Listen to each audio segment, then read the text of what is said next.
to that is, well, why do we travel? Why go to Paris? Why go to London? Why go to Japan? It's because it does something to you that's different than just looking at a photograph. You experience it in a different way, and it changes your perspective. It makes you a better person. It makes you understand other cultures and civilizations and other people. It makes you have more sympathy. And you hear about the overview effect that these astronauts often talk about when they come back to Earth, and that is where you don't see Earth with borders anymore, and you realize that we are all just one. So I'm excited to see what they have to say. And I'm excited. Look, the moment has come here. So Ariane, walk our audience through sort of what happens next as they are approaching. Sure. So they have just driven down the road to space, the 2 miles. They're going to go to the north end of that circle and jump out of their Rivians and take a cool shot, a photo that is, with the rocket in the background. Again, all of this is very tightly choreographed, and we want to make sure that they do this quickly so that they can get back in the Rivians, go back around the circle to the base of the tower. At that point, we're going to get them into the elevator that will take them up to the south tower. That's the one in the background. They will enter into the safety shelter, where they will spend a couple of minutes there while our crew, the Blue Origin crew that is up on the tower, gives the final thumbs up that they are ready to load the crew into the capsule itself. You know, this is safety is paramount at Blue Origin, so we want the minimum number of people out there next to the rocket for the least amount of time. So we keep it fast. We keep all these procedures tight.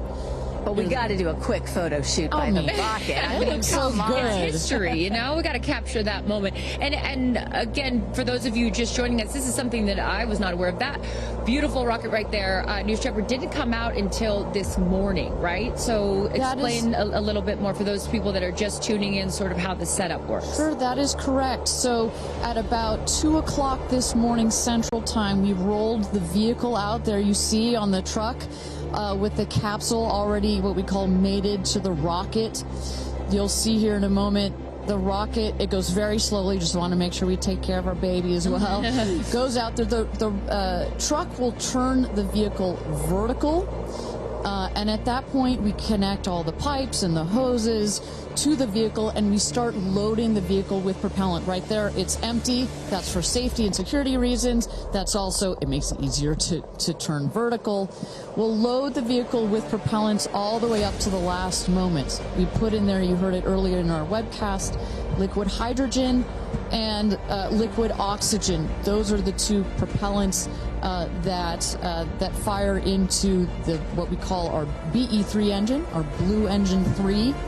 And our team in Mission Control from that point on has got their eyes glued to their monitors to make sure that the propellants in the tank stay within bounds, within temperature bounds, within pressure bounds. As they make their way here onto, they'll take the elevator, right? They won't take the stairs. That is correct. Yeah. So we just inserted the elevator relatively recently. It makes it a little bit more comfortable as you're going up to the top of the tower. You know, we're at about 3,000 feet above ground level in altitude up here in a dry, dusty desert. We just want to make it a little bit easier for them. And it's worth noting, too, so the 6 women are headed up. We saw Jeff is with them as well, but also crew member 7. Explain to those at home who crew member 7 is. Right. It's like, well, if you don't mind, I'm going to use a football reference for you, Aaron. And we come, I called you Aaron like your girl. Sorry. Oh, my goodness. We're often confused. Oh, my goodness. So it's like the 12th man in Seattle. This is like the 7th crew member. There's 6 crew members that are going obviously in the capsule. But nobody from Blue Origin will be in the capsule.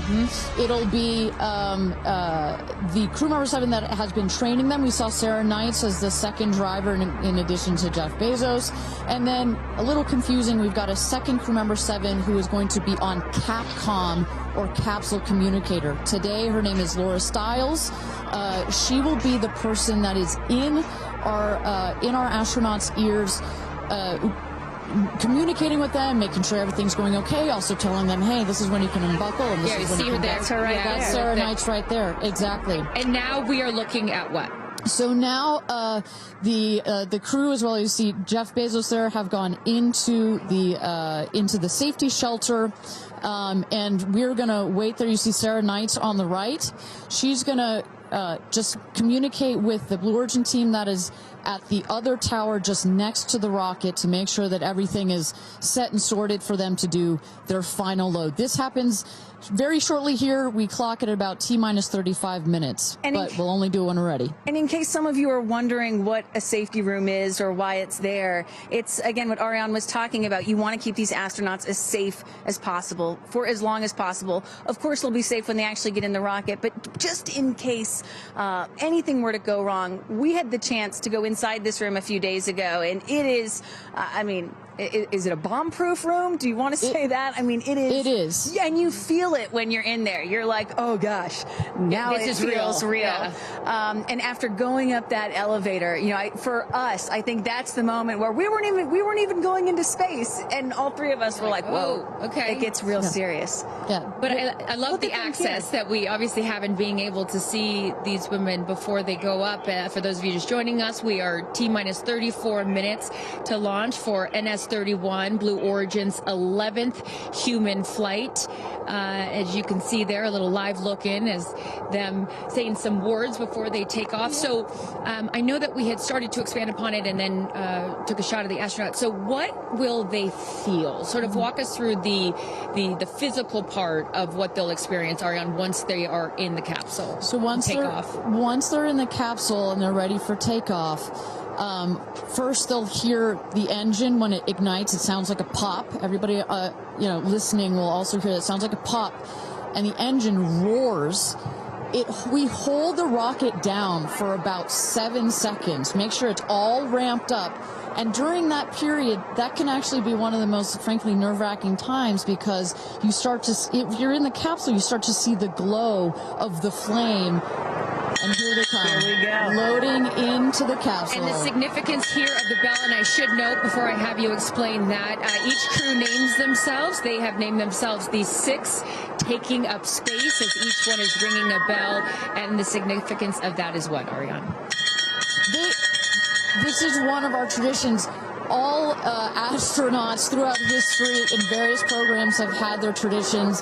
For us, we always want our astronauts to ring the bell. Above there, you see, light this candle. Those were the last words that Alan Shepard said right before he went to space. Alan Shepard, of course, the namesake of our vehicle. He was the first American into suborbital space. And we just like to let the stars know that we've got some people heading their way. Absolutely. As they load in, I will... In my world, we call it an audible here. Just if we have any sound from mission control or anything, I'd love to take a peek at what's going on in there and just give the folks at home some idea of what's happening there. There we go. There we go. So we don't have sound of it, but we can see all of the brain behind this beast. But I could tell you, Carissa, other than a couple of discussion points on the radio, honestly, it's about this quiet when you're in there. Really? That surprises me, because you would think, like, in a control room in TV, it's a chaos, right? In the best way, but in there, it's quiet. And honestly, chaos is, quite frankly, the last word I would use to describe our mission control. This team, they're working through very specific procedures on a very specific timeline. They've done their own rehearsals over and over again. We also want to keep the communication line open if anything, if anybody's got to call it out. But it is a very well choreographed team we've got. And, when folks are wondering, what exactly are these soon-to-be astronauts doing when they're in these 2 days of training leading up to this space flight, it is exactly this. Simulating everything. They have done dress rehearsals and dry runs of everything that you're seeing here. They practice over and over, getting inside this capsule, strapping themselves in. And, one of the biggest things that they have to remember to do is when they get those, remember, they only get 4 minutes of weightlessness, 4 precious minutes. They have to unbuckle and then buckle back in at the exact right moment. So those are some of the things that they're learning to do and practicing while they're training in that building right behind us. As we look at New Shepard 31, the 31st mission, the 11th human flight here for Blue Origin. We are T-minus 30 minutes. Carissa Thompson, Kristen Fisher, Ariane Cornell with us, and Tabitha Lipkin at the tower. I am going to be leaving here in just a few minutes. I'm going to go to fallback 3, an area. Then I will wait for the capsule to land. I'll wait for the recovery team to come out and then bring you interviews from each of our astronauts as they arrive back here on Earth. I cannot wait for that. Again, we've seen them load now into the capsule, and I just would love, some more play-by-play, Ariana, of sort of what now this process looks like, as it's all new to me. And for any of you that are also joining us for your first launch, welcome. And now we'll let the experts tell us what's going on. So you saw them loading. You saw them loading into the capsule. They are getting into their seats. They're getting into their harnesses. It's a 5-point harness, so clicking them all in. All right, we're hearing that Capcom right now. Sorry to interrupt you, Ariane, which is short for capsule communicator, and ready to do the astronaut comm check. So let's take a listen. Laura Stiles has the mic.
Welcome back, everybody. We are at T-minus 26 minutes and 50 seconds to go until NS-31, Blue Origin's 31st mission for our New Shepard rocket, our 11th human flight. I'm Ariane Cornell here with Kristen Fisher at the desk. Carissa Thompson has left to get into place for her viewing spot for the launch. We are waiting on Capcom, or the capsule communicator, to run the comms check with our astronauts. But Kristen, we were just talking a second ago about what's going on here. You see our crew member 7, Sarah Knights, who's coming out of the capsule there. She has helped load our crew into the capsule, has done just a double check, making sure those seatbelts are nice and tight, as well as make sure that the earpieces and everything are set for our astronauts. I should note, just as we give kind of we got this beautiful aerial shots this morning of the rocket. We have these sunshades you see on the at the top of the capsule, that kind of white square. We've got one there in the foreground, and coming around you'll see another one on the back. Those windows are so large that it can kind of act like a greenhouse in there, and especially down here in the West Texas desert, it can get a bit toasty in there. So we've got some nice sunshade for their comfort. And I love that we can see some of the crewmates inside the capsule as they're getting strapped in. I think you could see Lauren Sanchez right to the left of the hatch right there from that camera shot. So pretty cool that you can see them this close to lifting off. You know, Ariane, I have to say, I might break in. We got experience. Jeff Bezos here. Yep. I'm so excited for you. I don't want to get off. I want to go with you. And when you get back, I can't wait to hear how it's changed you. I love all of you. See you soon. Godspeed. Gradatum ferociter. And there you heard it. Some words of support from Jeff Bezos, founder of Blue Origin, also astronaut himself from our first launch.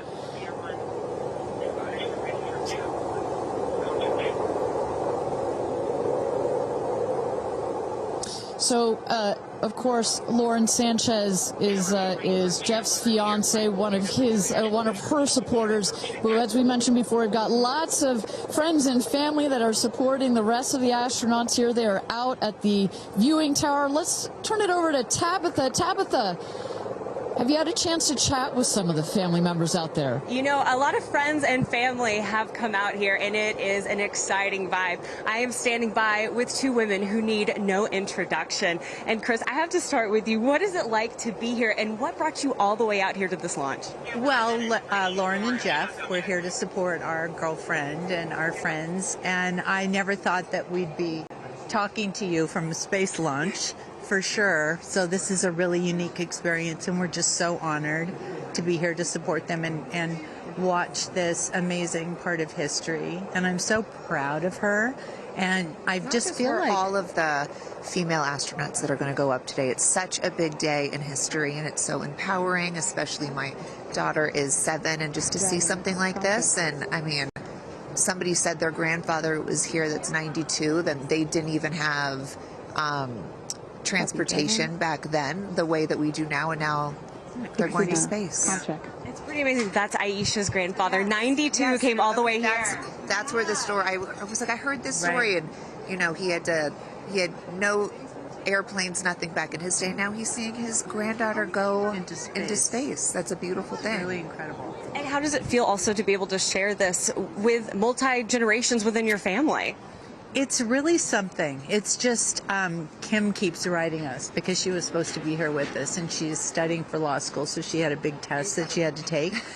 Again, something I'm very proud of, but she just keeps calling, going, I have such FOMO, tell me every minute of it. So it's very inspirational, and just super proud of the girls, every one of them. And it's a very brave thing to do, and I think it also just says something, like Chloe said, to my 13 grandchildren. Yeah. And what can you say to that too, for your children? Oh, I just think it's really whatever you dream of is in our reach, especially in today's day and age. And dream big, wish for the stars, and one day you can maybe be amongst them. That's so beautiful. And just before I send it back, any last messages to the astronauts before they take off? I think just great luck.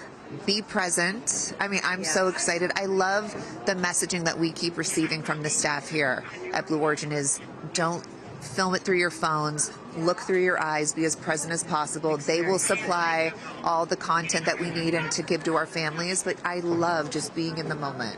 Yeah, same. And we're gonna excited. Yeah, we're so excited. We're going to be in the moment too here. We're going to send it back to you guys at the desk, and we're going to start watching. Love you, ladies. Good luck. Bye.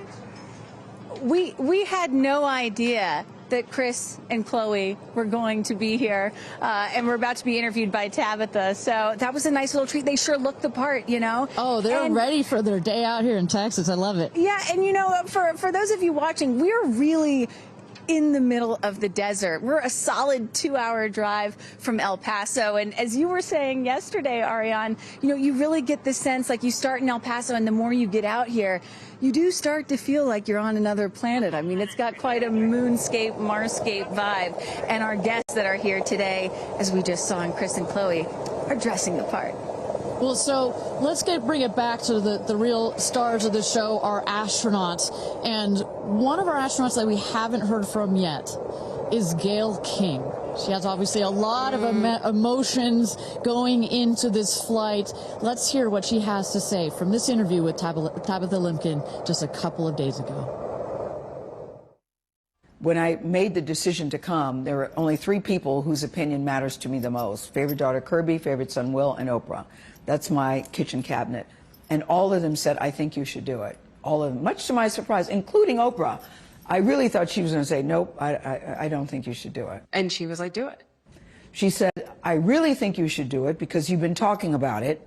And when it comes back and you're not on it, you're going to be kicking yourself saying, I could have gone and I didn't. And I don't want to have to hear about it for the next few years. And, you know, I think everybody in this group is a storyteller and explore, and to be able to take this message and tell other people what it was like from our different perspectives, I think is very significant.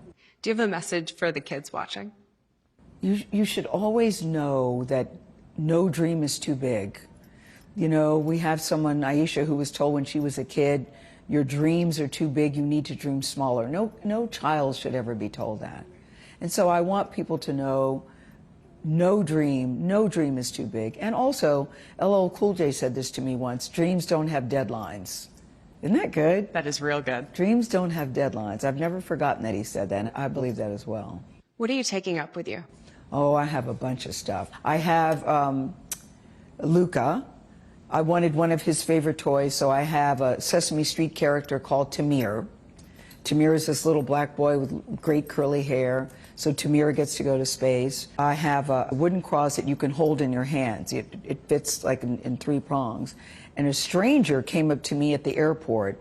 She said, I always hear you talk about being a nervous flyer, and I wanted you to have this. And so if you're ever on a flight and you feel nervous, take it out and hold it. So whenever I'm flying, I have this with me. Also, I just noticed, what is this on your wrist? So Jared, who's one of our jib operators at CBS Morning, his daughter, Denise, who's 7, made this for me. And she came into my makeup room and said, I made this for you. Someone else gave me astronaut era. That's pretty great. Space sister, Amanda, just gave me this. I mean, so I feel that I feel I'm pretty well protected. Absolutely. I will say this, as excited as I am, I'll be very glad when we come back down. I will be very, very, very glad about that. Well, clearly we heard Gayle there and prior to coming down here in Texas, nervous and excited at the same time, but one of the things I like about this is that she just makes it real, you know?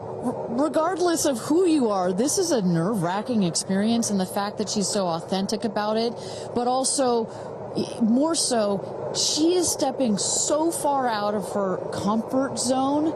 I think that in its own right is extraordinarily inspirational. I think most people would feel the way that Gayle is feeling right about now. I would. You're about to launch into space. You know, one of the things that I find so refreshing is that, you know, back in the early days of human spaceflight, you had the Mercury astronauts, and they were all white male military test pilots, and they all had to have the right stuff. You could never talk about nerves or being nervous or your feelings or stuff like that. That was the wrong stuff. But now, in 2025, it is the right stuff to be like Gayle King and talk about those concerns and fears and excitement that you have before launching into space like that. And that really shows you just how much the human spaceflight experience has changed over the last half century. or so. And that really is what today is all about. I know there are some people watching this or who have heard about this who are thinking, why should I care about people going into space, you know? Katy Perry, a famous pop star, why should I care about that? And the reason is, it's missions like this that really begin the process of opening up space to everyone, for all of humanity. That's what today is about. And I think we have to, it's not just about today. Today is very, very important, but I think also one of the reasons that I love working at Blue Origin is we think in very long time scales, right? I honestly feel like I'm working at a company that will be here in at least 100 years. And that's how we think about space flight. Oh my gosh, look at that cute little kid. She is ready to go to space too. Aww. I absolutely adore that. But we need to be here precisely for kids like that. You cannot, I'm a firm believer that you cannot be it if you can't see it. And that's what this flight is for. It's about inspiring women. Oh, look, talk about inspirational women. Several female astronauts in that group right there. How many astronauts do we have there? I see it. 4 or 5? At least 4 or 5 and counting. It's a tight group that's only going to get bigger of those female astronauts there. You see Kelly Girardi and Cyan Proctor. I see Emily Calandrelli, Sarisha Bandla. I mean, just an incredible group of women that have gone to space already. And after today, in just 15 minutes, we are going to be adding 6 more to that group. It's getting close, Ariane. It is getting close. So with that.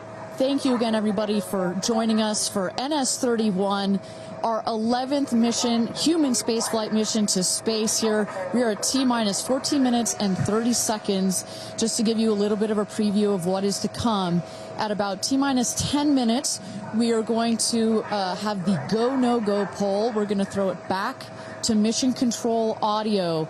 And basically what that is we go through each of the important subsystems, and our flight director, shout out to Michelle Christensen, our flight director, our first female flight director at Blue Origin. She's going to lead that poll, and we're going to go to each one of the groups and say, are you ready to go for this flight? Is your subsystem ready to go for this flight or not? And they will go around the room, and with the final go, no go, it will be game time here in West Texas for this launch. Look at that. Now, this child is a little younger than you were when your parents went to space. A little bit older. Oh, excuse me, a little older, yeah, because I was just 15 months old when my mom flew in space. And, I think about what it must have been like for her to be a first-time mom and training for her first space flight all in 1 year. And she was a part of NASA's original first 6 women astronauts alongside Sally Ride.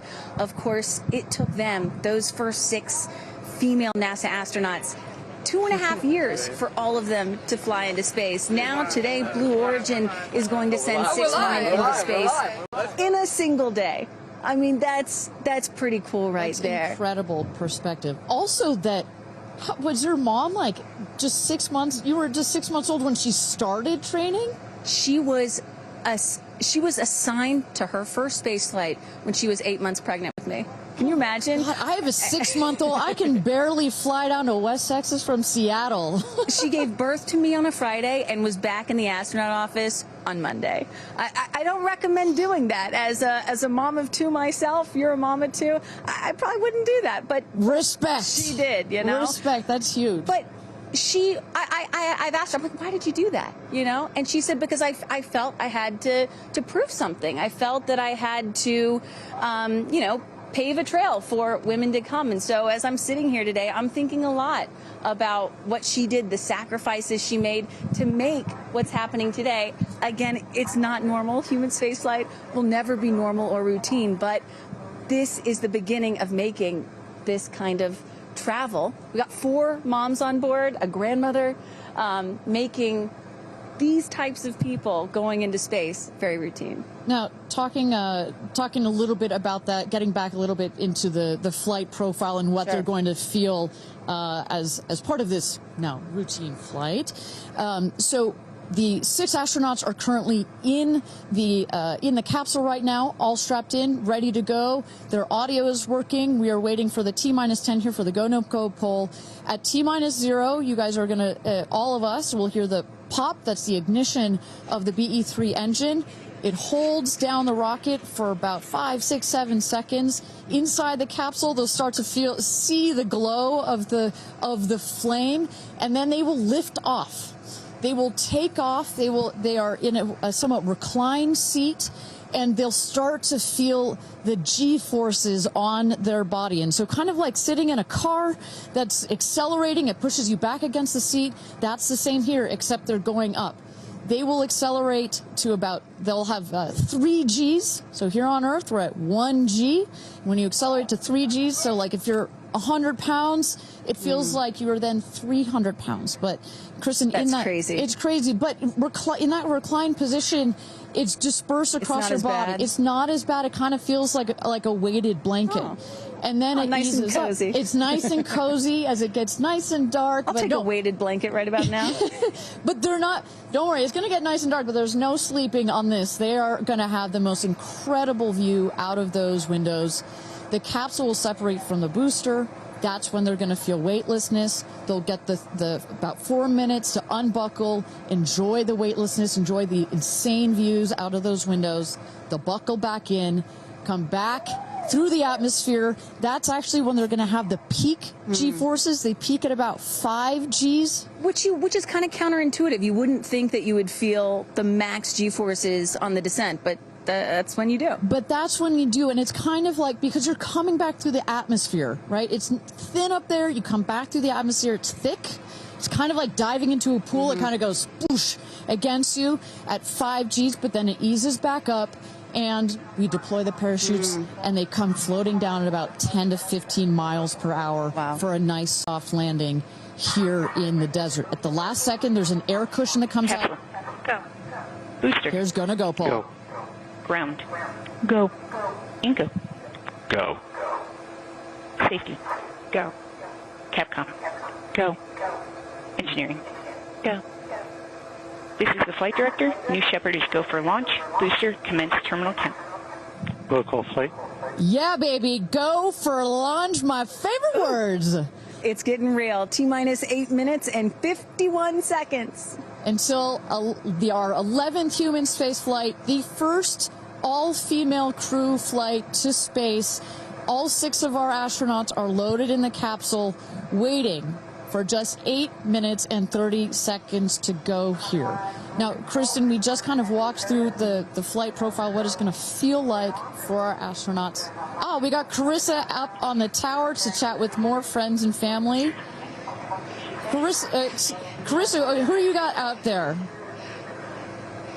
I don't need to introduce the incredible woman. I don't need to introduce the incredible woman next to me, who is a ray of sunshine. Oprah, you are wearing yellow because Gayle's call sign is sunshine. Yes, right. And all of us, the whole family is wearing yellow today. And I you know, we've been friends. It'll be 50 years next year. We've been friends since we were 21 and 22.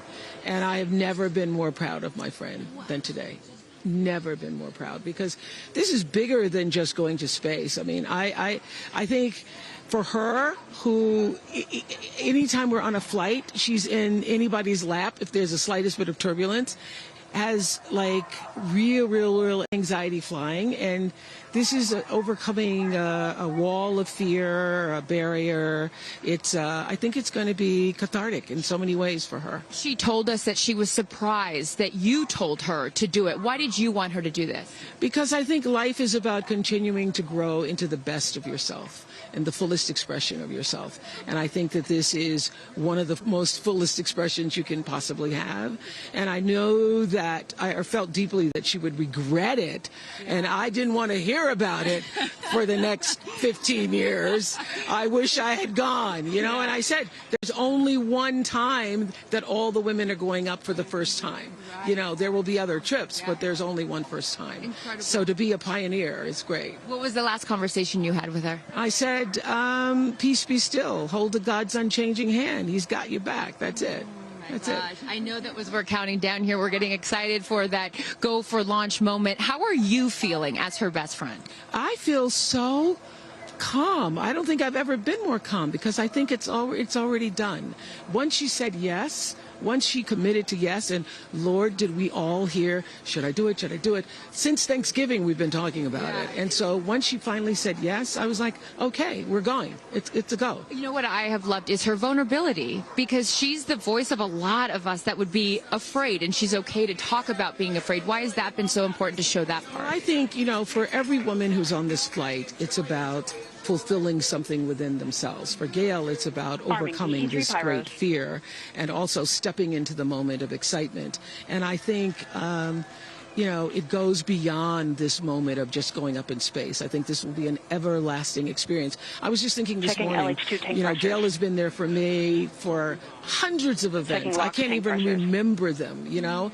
But you will never forget this day. None of us will ever forget this day. Well, thank you for being here, for her, for us. I mean, this is just, it's a historic day, and it's only fitting that you are here front and center as a ray of sunshine that you are, Miss Oprah.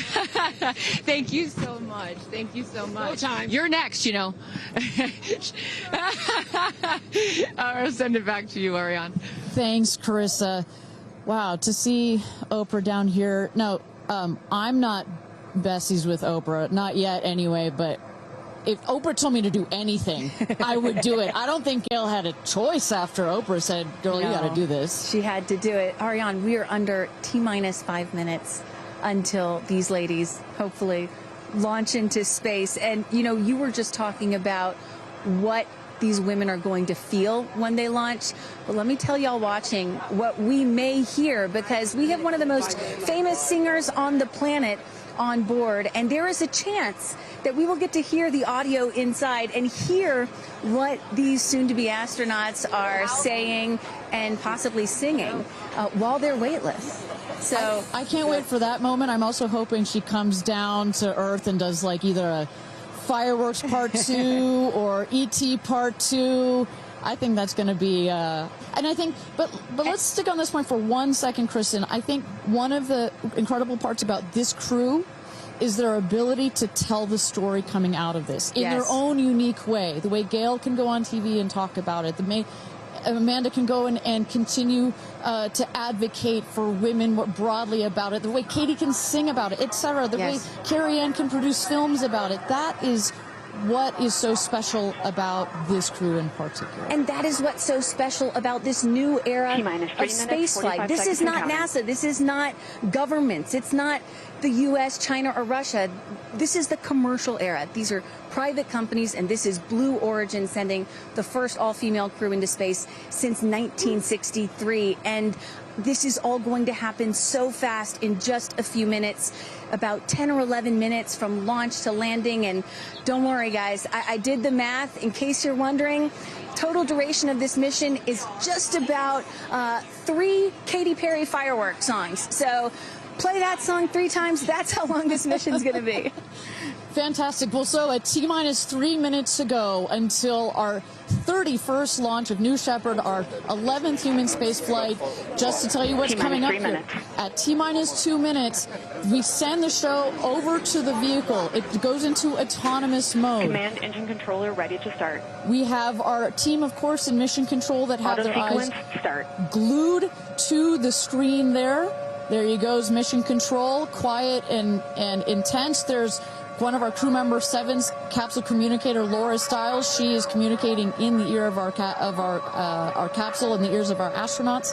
But what we're going to see in the last 2 minutes, you'll see the fins at the base of the rocket gimbal or just move back and forth. We want to make sure they've got free range. At the base there, you see the nozzle, the engine peeking out. The engine as well is going to gimbal, going to move. Both in conjunction together, those two systems. Propellant tanks to flight pressures.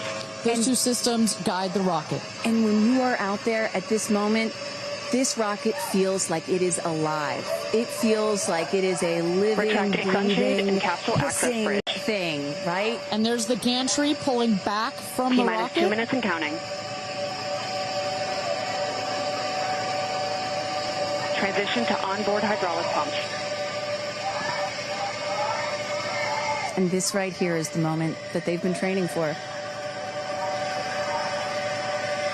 2 days, becoming a crew, becoming a team. After you go through an experience like this, it's more than a team. It's almost like a family. You are so tight to go through something as intense Executing as this. aft fin built-in test.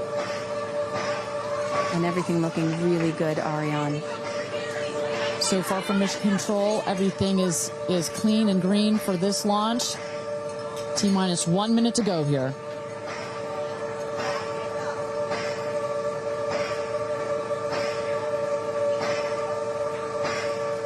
Engine thrust vector control built-in test in work.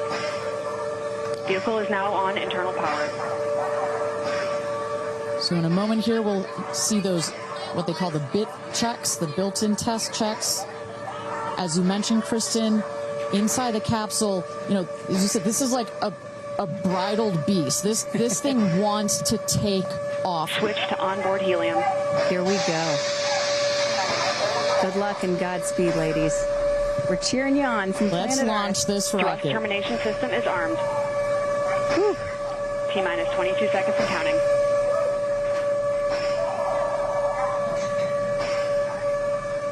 Guidance internal. T-minus 10, 9, 8, 7, 6, 5, 4, command engine start, 2, 1, ignition.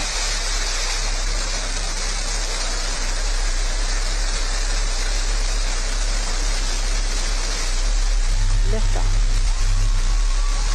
New Shepard has cleared the tower.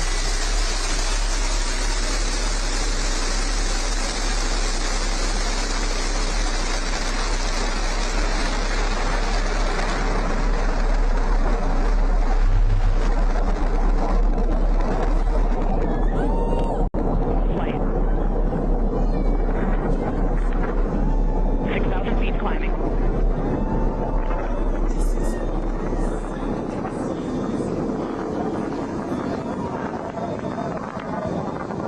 Begin throttle down for Q limiting. Engine response looks good.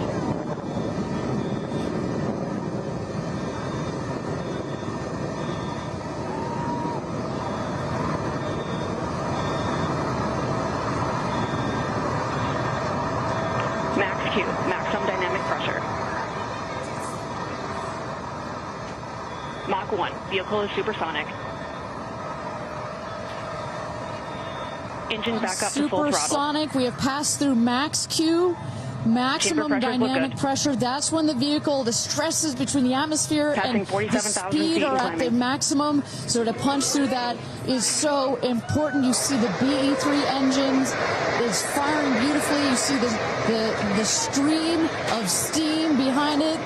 Those ladies right now are having an incredible view on their way to space. Passing through 80,000 feet, 1,300 miles per hour. You're going to peak at about 2,300 miles an hour over Mach 3, 3 times the speed of sound. Shortly coming up, we'll have MECO, main engine cutoff. We will turn off the engine, but the two craft, the capsule and the booster, will continue their ascent to space. Stand by, MECO.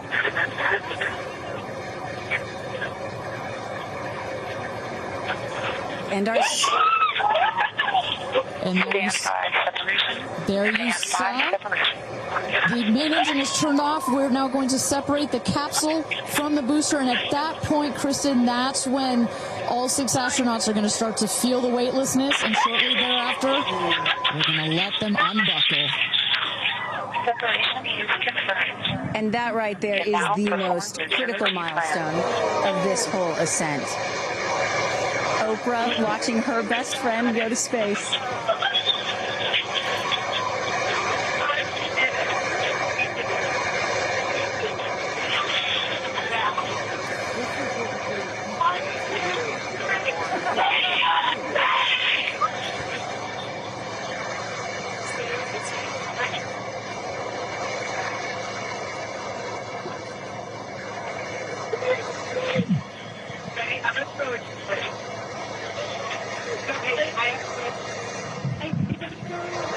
And the two craft is separated. Put it up there. Put it up there. 328,000 feet, 100 kilometers. Welcome to space, ladies, or shall I say, astronauts. Oh, the moon! You guys, I have to tell you, look at the moon. Look. Oh, my God. Oh, my God. Oh, my goddess. That's our pink moon. I love you, Jeff Bezos. And just in case it wasn't clear, So much. those are the astronauts. Those are their voices that you're hearing. And there, they have hit apogee, the highest point in flight, well over 345,000 feet, well over the Kármán line. Wow.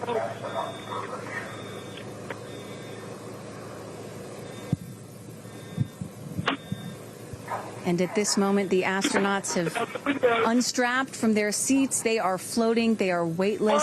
They are experiencing zero-G for the very first time in their lives. And Katy Perry did say that she was going to sing in space. I'm waiting for it. Waiting for it. 1 minute warning. 1 minute warning. So that is Capcom indicating a 1 minute warning for our astronauts to take in those last views before they get buckled back into their seats. At this point, both craft are descending already. Oh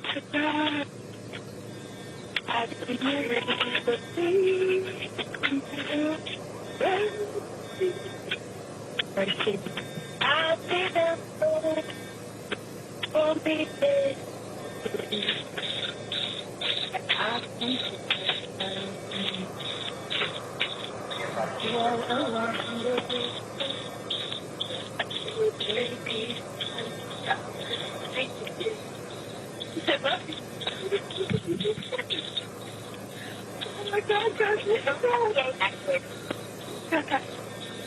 wow, so peaceful up here.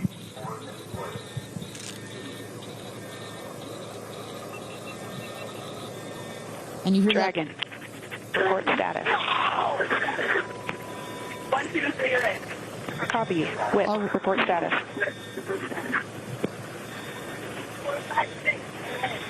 Copy, all astronauts in seat. And a great piece of news there. All astronauts are back in their seats. You see the two craft now that on the bottom, that is the rocket that is screaming back down to Earth. The rocket will beat the capsule to its landing spot just 2 miles north of where it's taken off from. At the top of the rocket, you see a couple of fins that have popped out. Those are to stabilize the rocket as it comes into land. Shortly thereafter, you will see the drag brakes that deploy that will cut the speed of the rocket in half. And then in the last moments, and there it is. We can see it from the stage. There comes the rocket down. It's going to relight its engine. We can also see a sonic boom. We're going to hear that shortly here. And remember, this is something that had never been done before until just a few years ago. Truly the stuff of science fiction that you're about to watch in just seconds. Drag Here we brakes. go.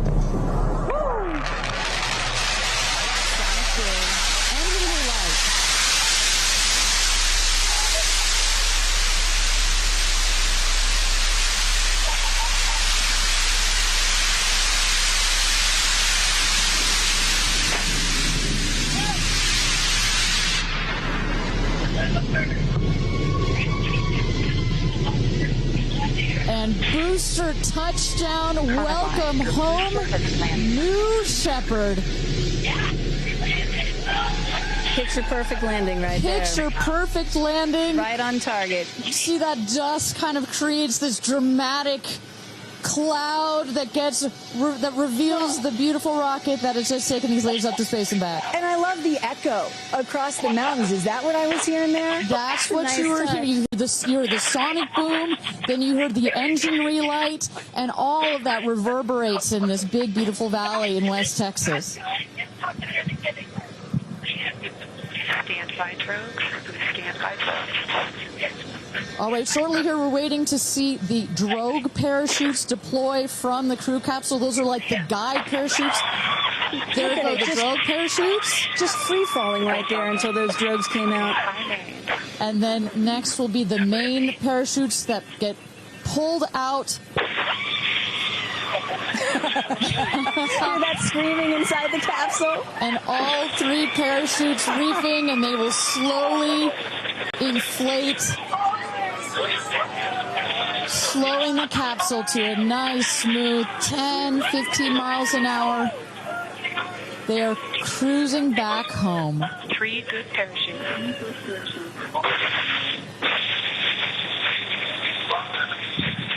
And I tell you, Kristen, from having gone through all of the simulations, I have gone through all of the training.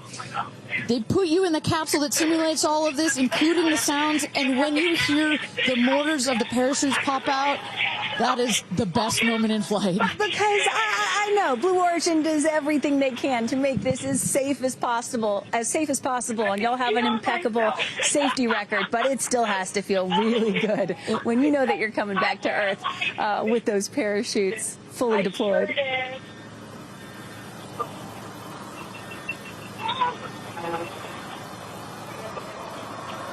And we can see the capsule just over our shoulder here, going to be landing north and east of the launch pad, coming down softly and beautifully.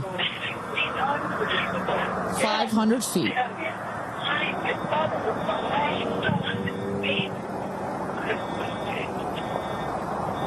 And you will see a puff of smoke when it touches down, a puff of dust. That's normal. A puff of dust, last milliseconds, air cushion that will kick up the dust. It's a very soft landing despite the sporty perception. There it is.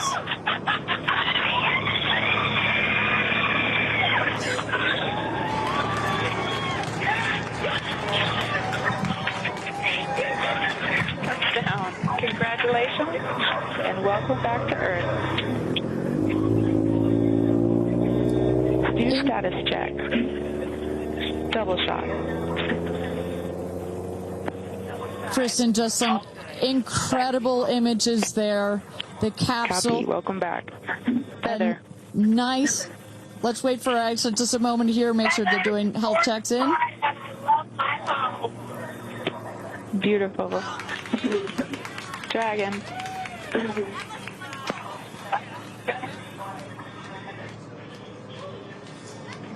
Yes, and as you heard it there, everybody seemed to be just as ecstatic to be back here, back on Earth. Everybody appears to be fine. Beautiful shot there of the capsule down in the desert. As we were just saying, it looks like a tough landing, but it is an air cushion in the last milliseconds that just makes it even softer. I will also note the parachutes landed very close to the capsule. That's just an indication that there's not very much wind out here today. A beautiful day for a launch and landing.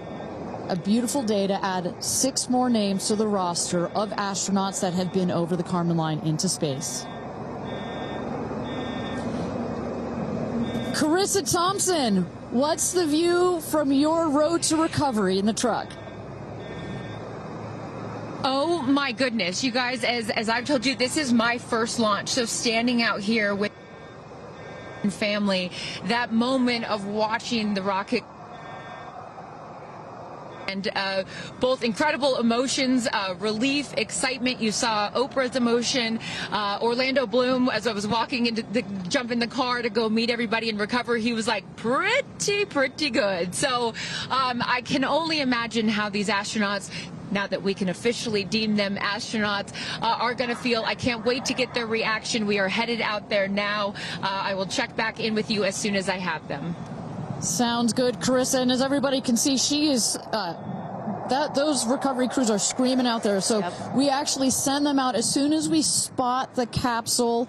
And there's little Rose, Katie's daughter, who is just Daisy, excuse me, who is just seeing her mother go to space and come back. I'm sure she cannot wait to say hello.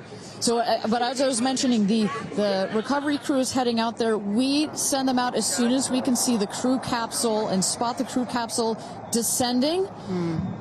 There will be at least 2 trucks that go out there. What you'll see is they will come around the capsule. We also have crew member 7 who's in there.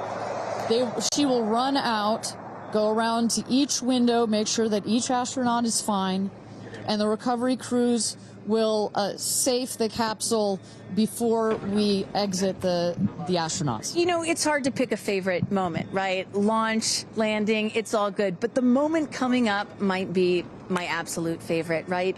It's the moment the recovery team gets out there, then all the friends and family, and we get to see the astronauts emerge from the capsule, and we get to hear what they thought from the last, 10 minutes or so that they were up in space.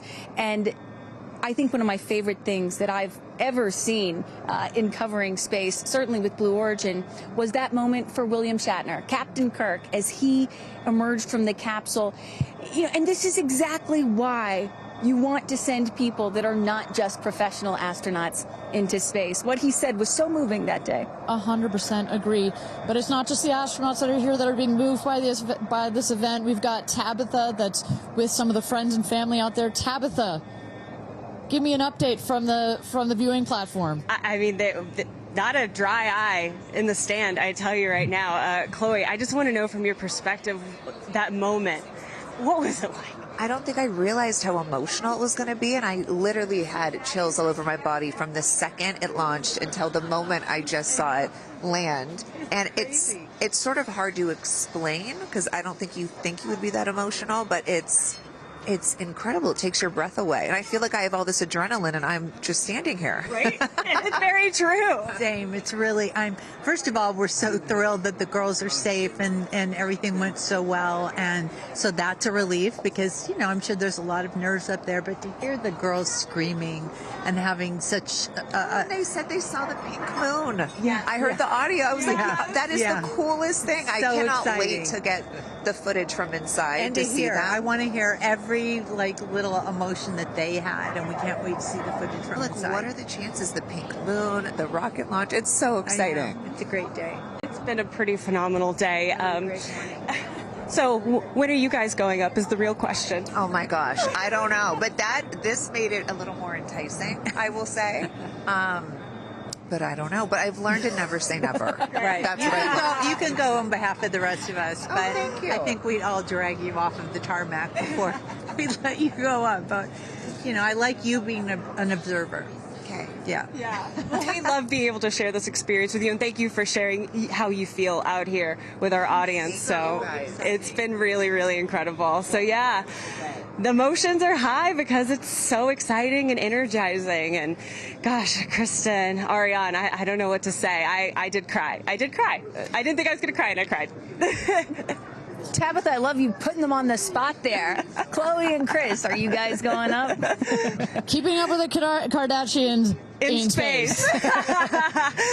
We're waiting for it. That's the all next all lady launch. Well, thank you so much, Tabitha, for that. And you could see that, you can hear that, you can hear from Tabitha. Even she is emotional and has tears in her eyes.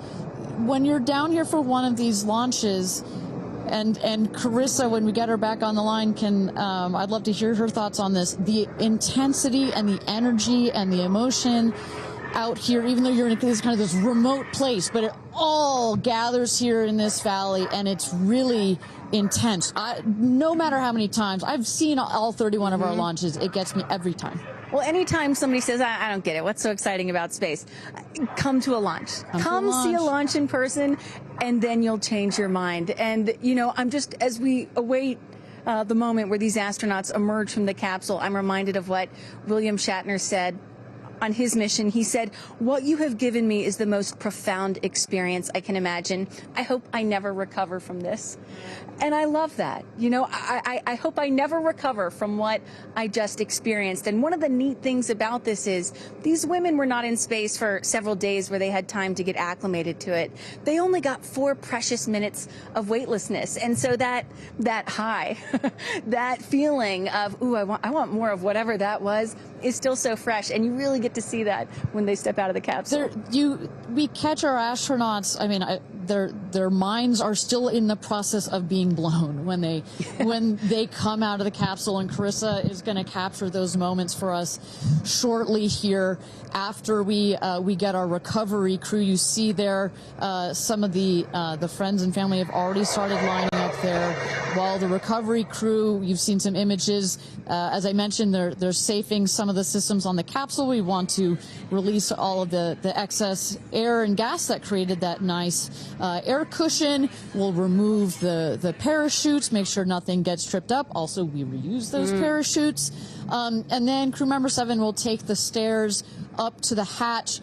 It's like a good 3.5-ish feet off the ground, so it just makes the getting out of the capsule that much more comfortable. Crew member 7, last but not least, crew member 7 will open the hatch, and we'll get to see one by one as these lady astronauts now exit the capsule. And a lot of people are probably familiar with seeing, NASA astronauts or Russian cosmonauts emerge from a spacecraft after a long duration flight on stretchers or, glorified. They need some assistance because they've been exposed to zero-G for so long. Not these astronauts. They're not going to need any assistance. That's one of the beauties of a suborbital spaceflight. You feel great. You don't have to deal with space sickness, right? Exactly.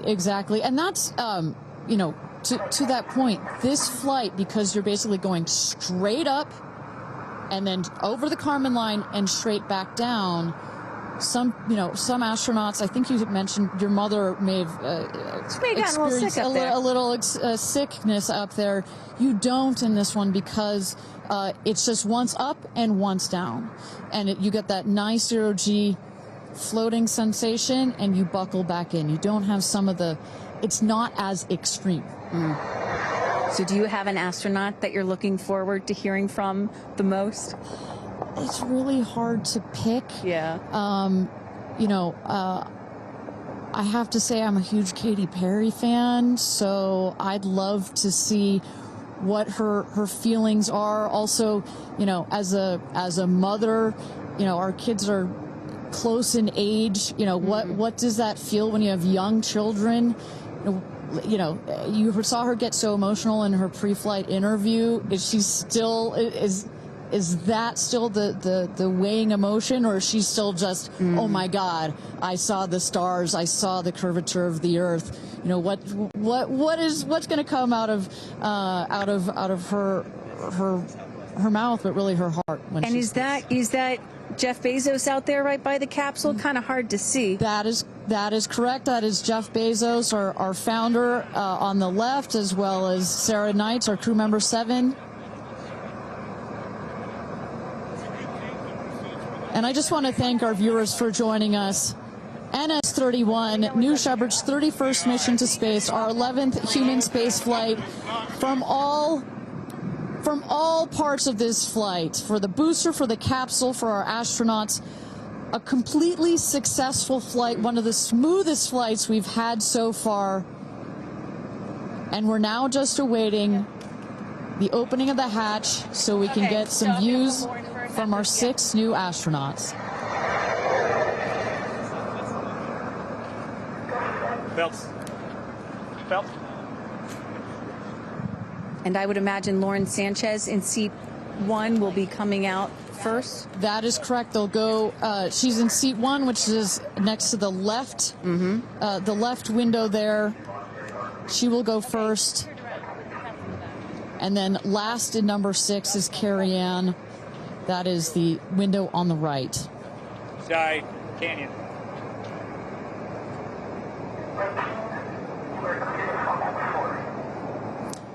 See those vans arriving. Those are friends and family.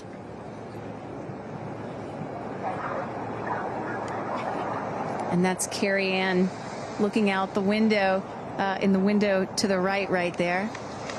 Lauren Sanchez on the left, and you really get a sense for just how big these windows are. I mean, when you're inside this capsule, it's almost as though you're getting a full 360 panoramic view. One of the cool features of this capsule, the largest windows of any spacecraft. So over a third of the surface area of this craft is windows, and that's on purpose. There were many meetings with our founder, Jeff Bezos, where our engineers brought him some windows. He said, nope, make them bigger. They come back, nope, that's nice, but make them bigger. And what you get here, why is that so important? So many of our astronauts have said, when I got out of my seat, I looked outside my window, and I turned around and I looked at the other 5 windows, and my brain created a panoramic view, a panoramic photo of it, because so much of the capsule is windows, and it makes for just an incredible experience. Sarah. Good? Okay, here we go. Yeah. Here goes Jeff Bezos to open the hatch.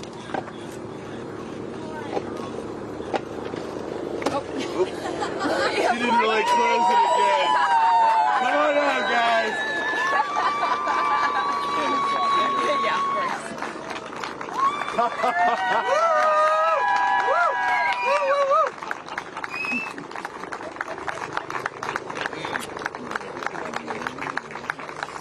We'll see your baby. Where are my babies? They're over here. Go see them. Where? Oh, we have to go Right there. Okay.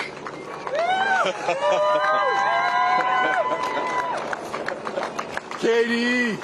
Woo!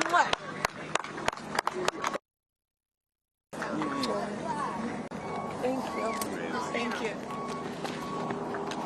Amanda!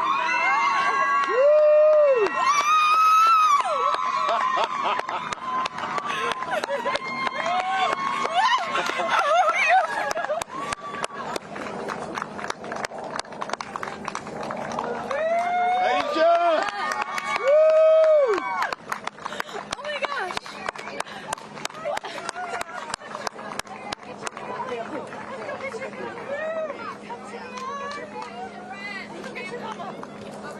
Gayle!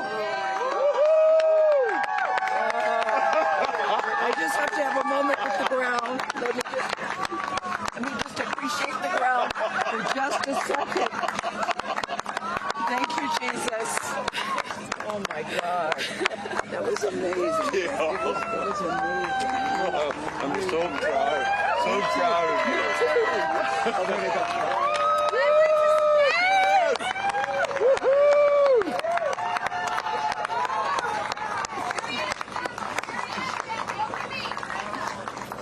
Amazing. I'm so proud of you. Kerianne, we got your people over here. Come right around the bushes here. Come on.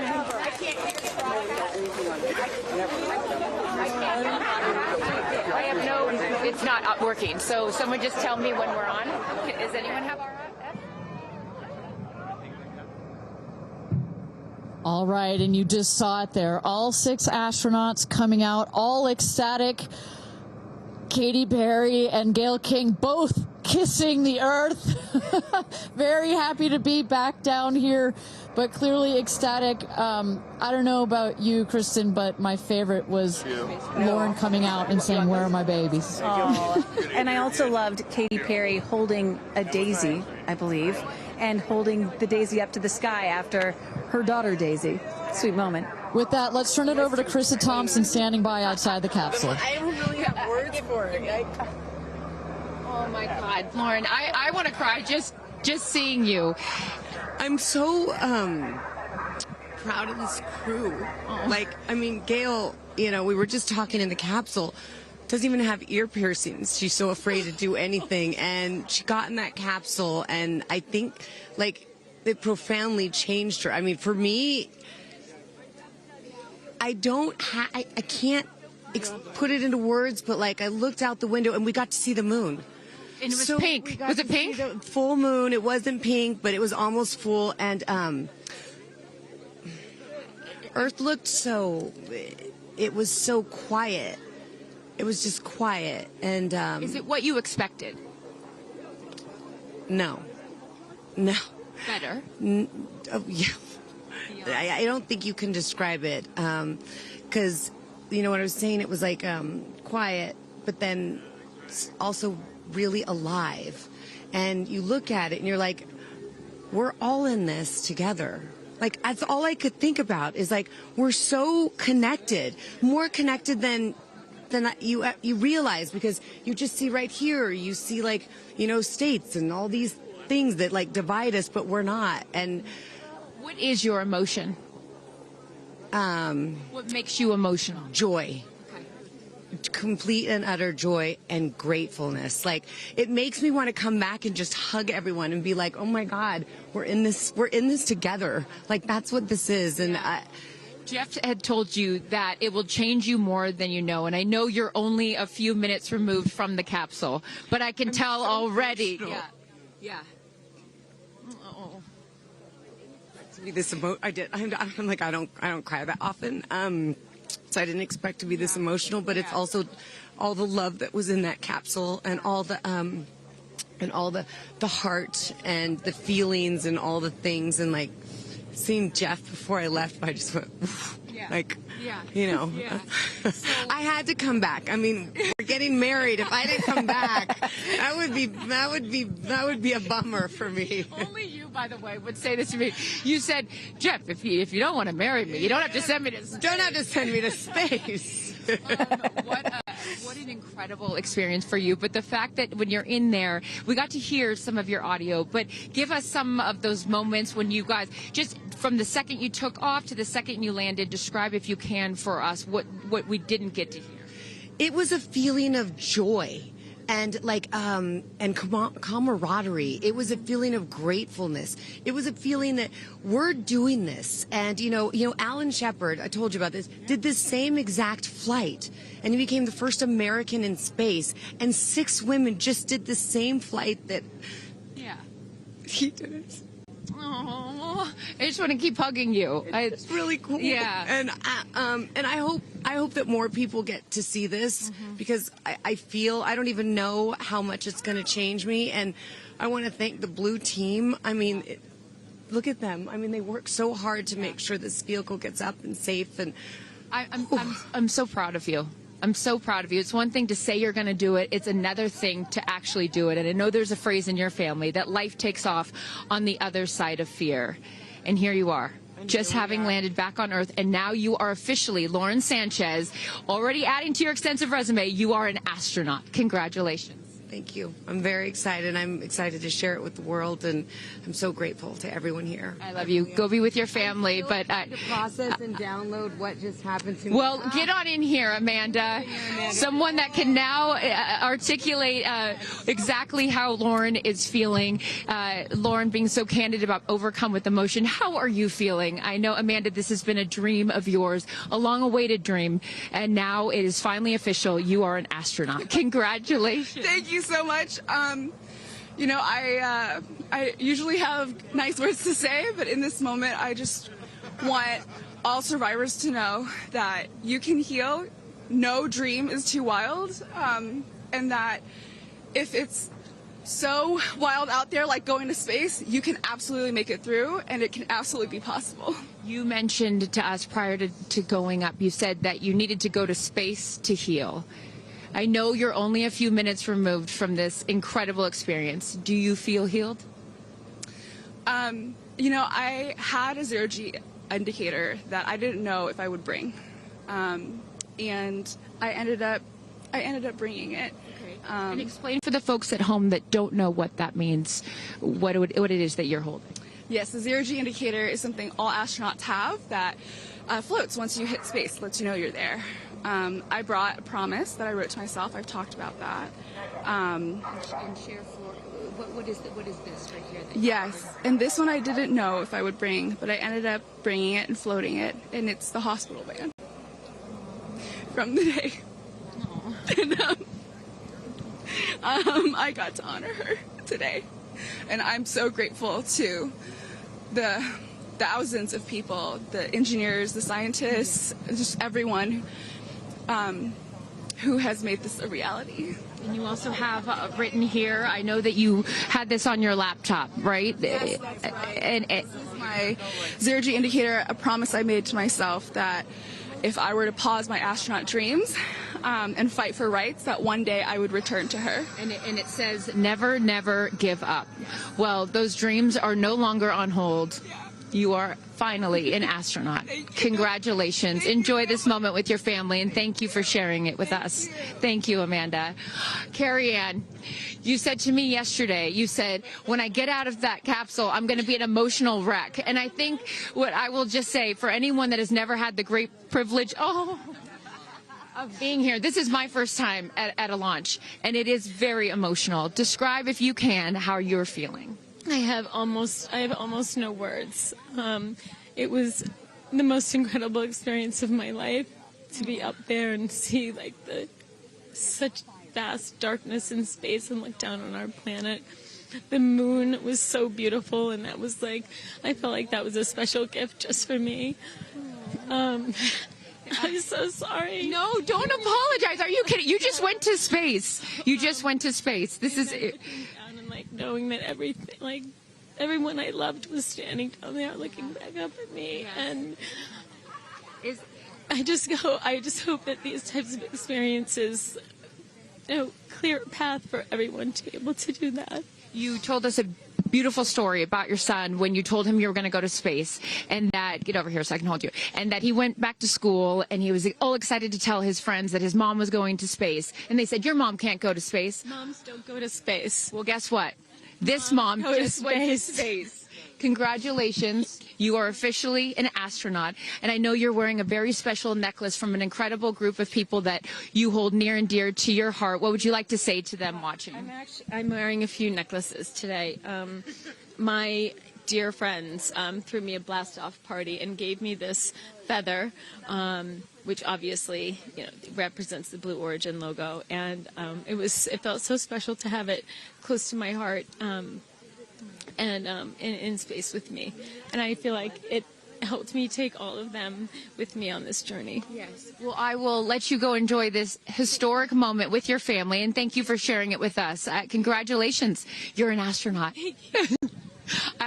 Gayle, get on over. I am so floating. I can't believe it. I cannot believe it. I'm so proud of you. And I know that I speak for the collective, because you have been so honest. You've been so vulnerable. And I spoke to your best friend prior to you taking off, and I asked her why it was so important for you to do this. And she said, she said, so she didn't have to hear you say, I wish I would have done that. That's so true. But now, Gayle King, you are officially an astronaut. How do you feel? I still can't accept that word, but I will say, I can't even believe what I saw. When somebody calls this a ride, this was not a ride. What happened to us was not a ride. This was a bona fide friggin' flight. And our instructor, we were so well prepared. So every noise we heard, we knew. But the flight instructor said that I am her best success story. Why? Because she's never had somebody go through the course who's terrified of flying. Everybody who's gone through the course is somebody that it's been a lifelong dream. They wanted to do it. So she said, I'm her best success story. I'm so proud of me right now. I still can't believe it. I still can't believe it. I was just going to say, prior to the launch, you said that you would be so proud of yourself if you went through with this. And you did. What was the best part, Gayle? It's oddly quiet when you get up there. It's really quiet and peaceful. And you look down at the planet and you think, that's where we came from?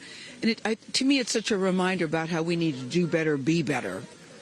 Do better, be better human beings. And what do you mean by that? Processing. Well, it's so nasty and so vitriolic nowadays. And I mean, if everybody could experience that peace that we had up there, and the kindness and what it takes to do what we did, all the people that it took to get us up there and get us back safely, I'll never, ever, ever forget. And when we were up there, have you talked to Katy yet? I have not. Okay, no. When we were up there, after zero G is very difficult. All the training about this is how you get in the chair and this. I look like a friggin' moose getting in the chair. It was like, just let me get in the chair. Let me get the seatbelt on. But, we had a very do this. How would you describe it? It's very difficult because you're floating. But the best part was when we got back in our seats after zero G's, Katy sang "What a Wonderful World." She did? Isn't that nice? Oh, come on. She sang "What a Wonderful World." I see dreams. Oh, yes.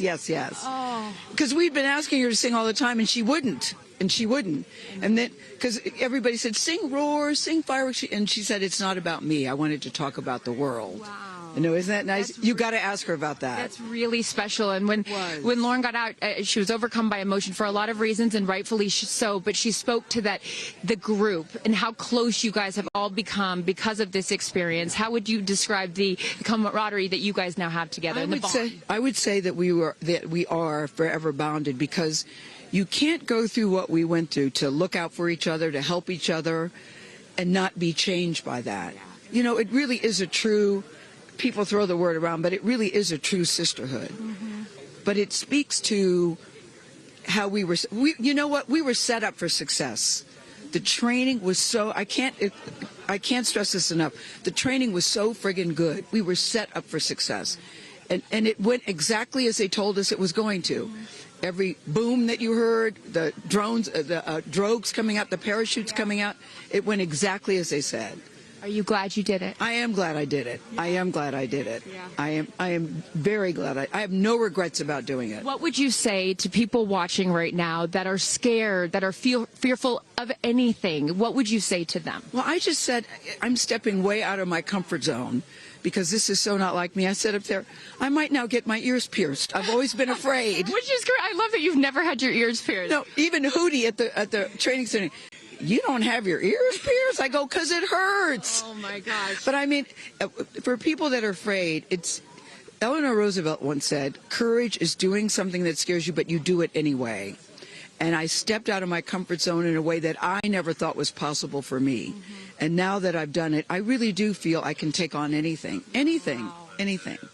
Congratulations, Gayle King. You are an astronaut. Thank you, Chris. I am so excited for you. I'm so excited for you. And I'm going to go with you to get your ears pierced, because I want to get another hole right here. Go enjoy this with your family. Thank you so, so much. Aisha, oh my goodness. Congratulations. Congratulations. You are officially an astronaut. How do you feel? Also, how do you look perfect after just going to space? I mean, my goodness. I will never be the same. I mean, when you get up there and you see the Earth, and it's so beautiful, and it just fills the screen, and it's not just your window, it's like everybody's window, and there's no boundaries, there's no border, there's just Earth. It's incredible. You know, Gayle is so honest that this wasn't her dream, but this was a dream of yours. How do you feel now that you just achieved it? Like I picked the right dream. And when we landed, I said, Exuma, I'm good, blue calm, but I'm ready to go back. Wow, really? Yeah. What was the best part for you? The best part for me, actually the whole thing. But we got in and we counted down from 10. And then I started to hear some singing. And when we lifted off, everybody, you could just feel the energy in the capsule. And when we got up there and we got out of our seats, we all just looked at each other. And there was this moment, and I can't wait for people to see it on the video, but there was a very special moment between all of us. And it's just beautiful. It's so beautiful. Yes. Where is your grandfather? Your 92-year-old grandfather, who I know you were so excited to bring. What did he say to you when you got out of this capsule and got to see him for the first time? He said, I was really worried for you, but then Oprah squeezed me. Oprah has a way of making us all feel just a little bit more at home and a little bit calmer. I know your father is watching down on you, and he is your angel. What do you think he's thinking right now in heaven? I think he was like, woo! To have the opportunity to have flown his star in my flight bag and to have a perspective that very few people get to have of Earth, I just feel a renewed connection to everything in life and where we are, and I can't wait to go back out there and pour what I've learned into the world. You have given so much to so many, and I know there are a lot of people watching right now, some young boys and some young girls that are inspired constantly by you. What would you like to say to them? Dream it, plan it, and go and do it. I never really thought I could go to space, although I really wanted to go. And today just confirmed that dreams are real, and sometimes reality is wrong. Your dreams just came true. Congratulations. Go enjoy this with your family. Thank you for sharing your experience with us. Katie. No, you're not the crier of the group. Feeler of the group. No, you are not. I'm crier. I'm going to tell you something right now. You are officially an astronaut. Thank you so much. How do you feel? I feel super connected to love. so connected to love. I think this experience has shown me you never know how much love is inside of you, like how much love you have to give, and how loved you are until the day you launch. We had these incredible shots of Daisy watching you as the rocket, it'll make me cry, as the rocket's going up, and she was so proud. Just kept saying, Mommy, Mommy. And I know you'll feel the same way when you watch it. And you brought a real-life Daisy up. That's it was right. important for you, not only because it's your daughter's name, but why else was that important to bring it? Daisies are common flowers, but they grow through any condition. They go through cement, they go through cracks, they go through walls. They are resilient, they are powerful, they are strong, they are everywhere. Flowers are, to me, God's smile, but it's also a reminder of our beautiful earth and the flowers here and God's smile and the beautiful magic that is everywhere, all around us, and even in a simple daisy. So to really appreciate it and remember it and take care of it and protect it. Gayle shared with us the song that you sang when you got up there. What a wonderful world. Why was that important to sing that particular song? I've covered that song in the past, and obviously, like, my higher self is always steering the ship, because I had no clue that one day I would decide to sing a little bit of that in space. But I think that it's not about me. It's not about singing my songs. It's about a collective energy in there. It's about us. It's about making space for future women and taking up space and belonging. And it's about this wonderful world that we see right out there and appreciating it. This is all for the benefit of Earth. You have done so many incredible things in your life, selling millions of records, selling out stadiums. Where does this experience rate for you? This experience is second to being a mom. Wow. Yeah, that's it. And that's why it was hard for me to go, because that's all my love right there. And I have to surrender and trust that the universe is going to take care of me and protect me, and also my family and my daughter. Because, like, I am full up from being able to get that gift of being a mom. And to go to space is incredible. And I wanted to model courage and worthiness. And fearlessness. You did. You said you wanted to go to space for the fearless women in your life as well, your sister and your mom. Yeah. What was their reaction when you got to see them after you got off the capsule? I have only seen my mom, and I was like, "Are you okay, Mom?" She just knew. She knew. She was totally okay, and I'm sure she was speaking in tongues underneath her breath, as she does all the time. She would do that for anything else, but definitely today. But she was so super confident. My mom, she has this thing where she can see. I mean, even down to the name of, like, the capsule being tortoise. I know you spoke to all of your fans about that the capsule's named tortoise, the feather on the side, that, you know, the symbol of Blue Origin, all of those gave you confidence that this was the right thing for you to do, correct? Yeah, because I just asked for a sign from the heavens, from my angels, and they're like, well, here's the feather, which is what your mother calls you, and if that's not enough, the capsule's named Tortoise, which is your second nickname that your mother calls you. And I'm like, okay, I'm going. Yeah. I got the message, and I'm going to get the message. Before I let you get back to your family, I just have to ask you, describe for us, because you're so brilliant at putting, you know, words together and describing moments that we can all appreciate later. How would you describe the moment when you took off and then the moment you landed? The moment, I mean, it is the highest high, and it is surrender to the unknown, trust, and this whole journey is not just about going to space. It's the training, it's the team, it's the whole thing.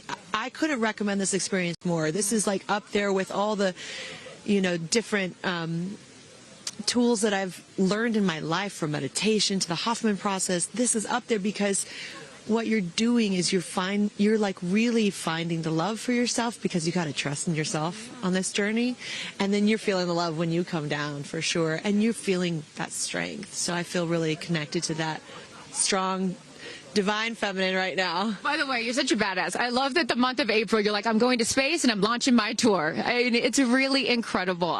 Now I know I'm asking this question for your fans. Will you write a song about this experience? Oh, for sure, 100%. And not only that, I got to reveal my set list for the tour on a butterfly. How apropos. Incredible. Just flying in space. I don't know if anyone's ever in space. I don't know if anyone's ever done that before, so I'll just There's a lot of things that you have done first. You are now officially an astronaut, and let me just tell you, on behalf of everyone here at Blue Origin, our webcast, and everyone, all of these individuals that put this incredible thing on, congratulations. Thank you so much. Thank you for sharing your experience. Is it a 10 out of 10? That's my review. 10 out of 10. You There's definitely no go for it. 10 out of 10. Thank you, Katie. Congratulations. All right, you guys, so many fun moments that we'll continue to see as we get the footage. But I'm going to send it back to you and let these incredible astronauts enjoy their time with their friends and family. Thank you so much, Carissa. Wow. Kristen, I mean, 6 inspirational women in their own right, eloquent. I could not be that eloquent coming down from space. You know, you heard Katy Perry saying 10 out of 10, but number 2 experience only to being a mother. What were some of your takeaways from what we just heard? You know, Gayle King used the word sisterhood. I'm feeling the sisterhood today. First all-female crew to space since 1963, and that was a solo mission, Valentina Tereshkova. And I'm with an all-female broadcast team here at Cheers, Launch sister. Site 1 in Blue Origin. Ariane, it has been a complete honor to work alongside you.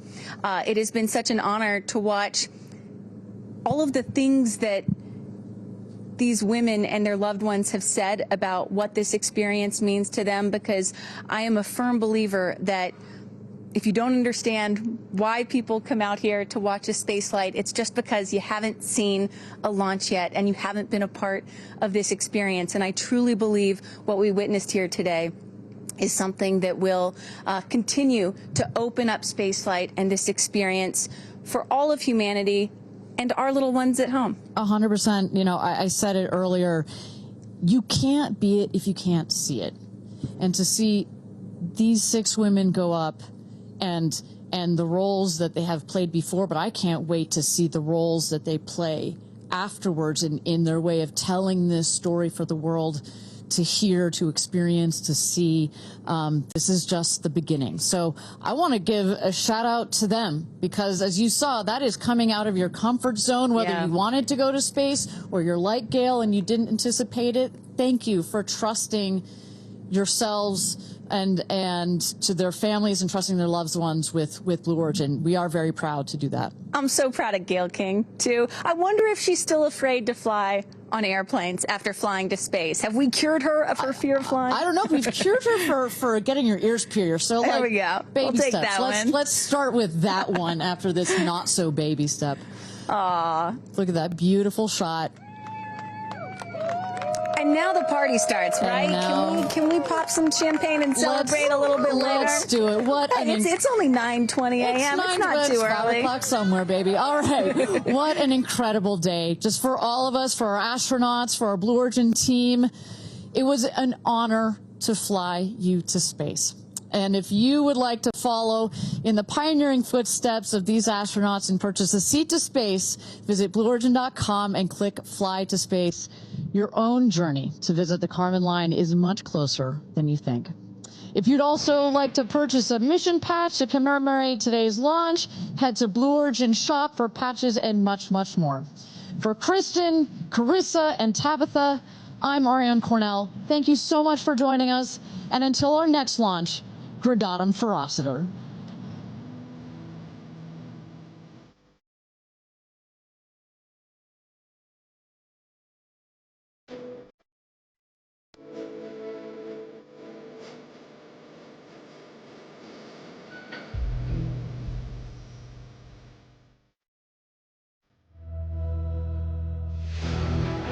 Have you ever dreamed of going to space? A once-in-a-lifetime journey is closer than you think. To book your flight, visit blueorigin.com and click Fly to Space. Tell us as much as you can about yourself. Once we receive your inquiry, our team will reach out to guide you through your journey.